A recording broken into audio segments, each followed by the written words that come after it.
Let's make the postcard quilt. First thing I'm going to do is turn my cutting mat over.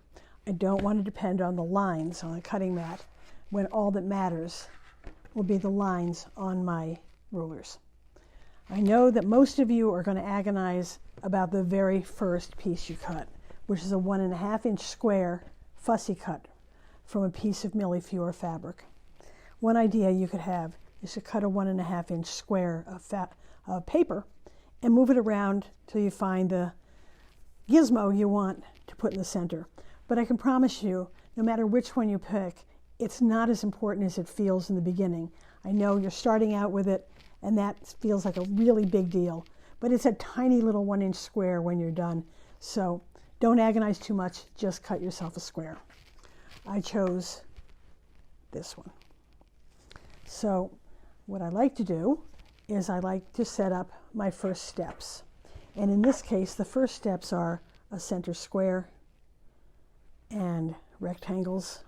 And you have the measurements on page 4. And so I'm not going to go through all that with you just to confuse. So you're going to have 4 rectangles, and it's going to be surrounded by half-square triangles turned into squares for the corners. A half-square triangle is a triangle cut from a square piece of fabric in half diagonally once. And there will be times when you're going to use half-square triangles and other times that you're going to do quarter square. And the reason for the difference is you always, if you can, want to have a straight grain on the outside edge of your patches. So a half-square triangle gives you the grain line here and here. What I like to do to make them efficiently, I know I need these two colors together, so I have them together. And I cut them diagonally at once with my blade. And then don't move them. The main thing I can tell you about really successful piecing is try not to move your fabric as much as possible. If you can barely move fabric and keep it stiff and in good shape, you're going to have no problem. I've changed it to my old Angler 2, which has black lines, from the newer version of my helping plastic, because you're going to be able to see the lines on this. The other ones are aqua and harder to see. This is no longer available, but for purposes of this video, I'm using it because you'll be able to see the lines. You can see I've got a 1/4-inch foot. There's my edge. It lines up with this nice line on the Angler 2, and I'm going to sew.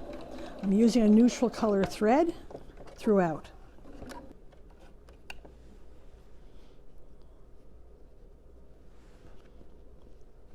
And I'm just finger pressing. There's no point in going back and forth to the iron. And that's how the center is constructed. The next piece of the center, which is here, is these half-square triangles made up of these 2 fabrics. And they will go here.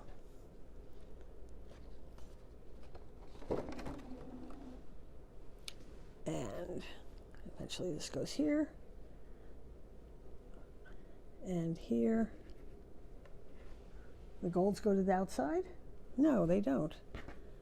See, it's been a while since I've made it. And here.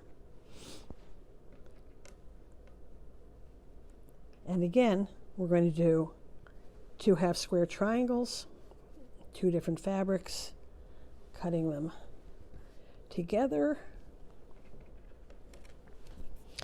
If you want to make sure that you've cut them square, you can put the 45-degree line along one edge and make sure it goes point to point, which it does. So cut and go. And I'm going to sew these 2 the same way I just did the others. So let's pretend I've done that, and we're on to the next border.